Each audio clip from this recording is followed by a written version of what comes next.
नमस्कार बंधुरा आमी शिवानी चले एसेछि आज के एक नतून रेसिपि निये। रेसिपिटी हलो इँचड़ और इँचड़टा आमी रान्ना करब एकदम मांसेर झोलेर मतन। आशा करी आपनादेर रान्नाटा भालो लागबे। चलुन रान्नाटा शुरू करी। इँचड़ और आलूटा एकटू बड़ो साइज करे आमी केटे परिष्कार करे धुए रेखेछि। गैस अन करे कड़ाई बसिए दिएछि। कड़ाइयेर मध्य आमी 2 ग्लास मतन जल दिए दिलाम। एबार आमी इँचड़गुलो जलेर मध्य दिए देब।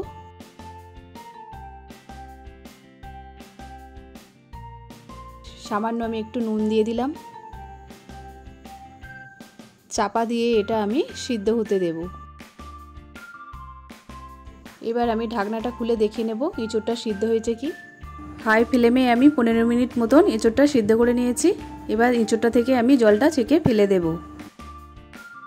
एबार कड़ाइयेर मध्य दिए दिलाम आमी दारचिनी, जयित्री, जयफल, छोटो एलाच दुटो और लवंग 3टे। एटा आमी शुकनो खোलाय भेजे नेब।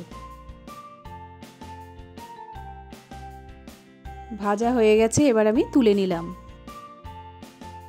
এবার কড়াইয়ের মধ্যে আমি দিয়ে দিলাম 50 গ্রাম মতন সরষের তেল।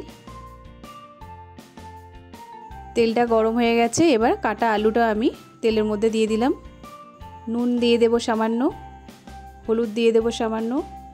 নুন আর হলুদটা দিয়ে আলুটা আমি ভালো করে ভেজে নেব।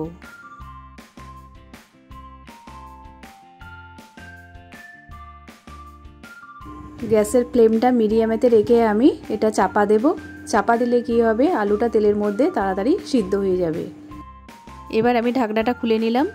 ঢাকনাটা খুলে একটু নেড়ে চেড়ে নিলাম। আলুটা আমার ভাজা হয়ে গেছে। এবার আলুটা আমি তুলে নেব। কড়াইয়ের মধ্যে কিছুটা তেল আছে আর সামান্য একটু তেল দিয়ে দিলাম।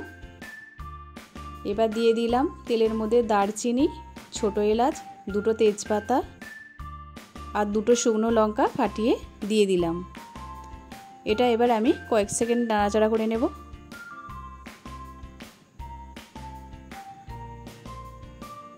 চারটে মিডিয়াম সাইজের পেঁয়াজ আমি কুচো করে রেখেছিলাম। পেঁয়াজটা আমি তেলের মধ্যে দিয়ে দিলাম।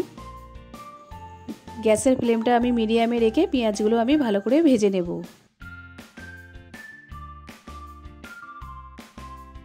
পেঁয়াজটা ভাজতে আমার 1.5 মিনিট মতন সময় লাগলো। এবার দিয়ে দিলাম 1 চামচ রসুন বাটা। রসুনটা আমি পেঁয়াজের সাথেও ভালো করে ভেজে নেব। রসুনের একটা কাঁচা গন্ধ থাকে, সেই গন্ধটা চলে যাওয়া পর্যন্ত আমি রসুনটা ভালো করে পেঁয়াজের সাথে ভেজে নেব। রসুনটা আমি ভালো করে ভেজে নিয়েছি। এবার একটা টমেটোর কুচো করে রেখেছিলাম, সেটা আমি দিয়ে দিলাম। টমেটোটা আমি পেঁয়াজ রসুনের সাথে ভালো করে নাড়াচাড়া করে নেব। আর সামান্য আমার একটু তেল লাগবে, সেই জন্য দিয়ে দিলাম সামান্য একটু তেল। তেলটা দিয়েও ভালো করে নাড়াচাড়া করে নেব। টমেটোটা আমার তেলের মধ্যেই গলে গেছে। এবার দিয়ে দিলাম 1 চামচ আদা বাটা, 1/2 চামচ লঙ্কার গুঁড়ো, 1/2 চামচ হলুদের গুঁড়ো, 1/2 চামচ ধনে গুঁড়ো, 1/2 চামচ জিরে গুঁড়ো। এবার একটু নাড়াচাড়া করে নিলাম। এবার দিয়ে দিলাম কাশ্মীরি রেড চিলি লঙ্কার গুঁড়ো, 1 চামচ চিনি, পরিমাণ মতো নুন। এবার মশলাটা আমি ভালো করে কষে নেব।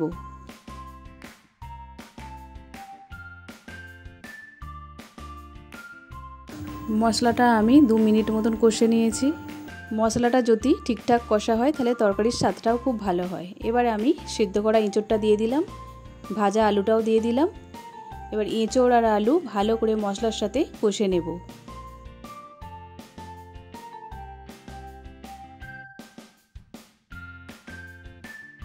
ইঁচড় আর আলুটা আমি 1.5 মিনিট মতন কষে নিয়েছি। এবার বড় বাটির 1 বাটি জল দিয়ে দিলাম। জলটা দিয়ে একটু নেড়ে চেড়ে নেব।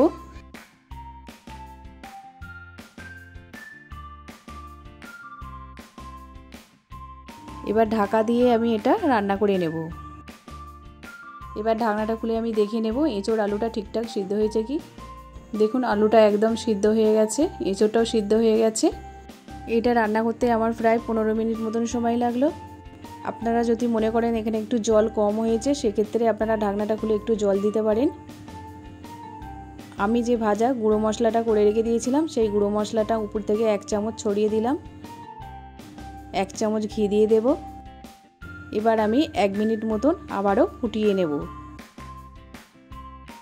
এবার ঢাকনাটা খুলে নিলাম।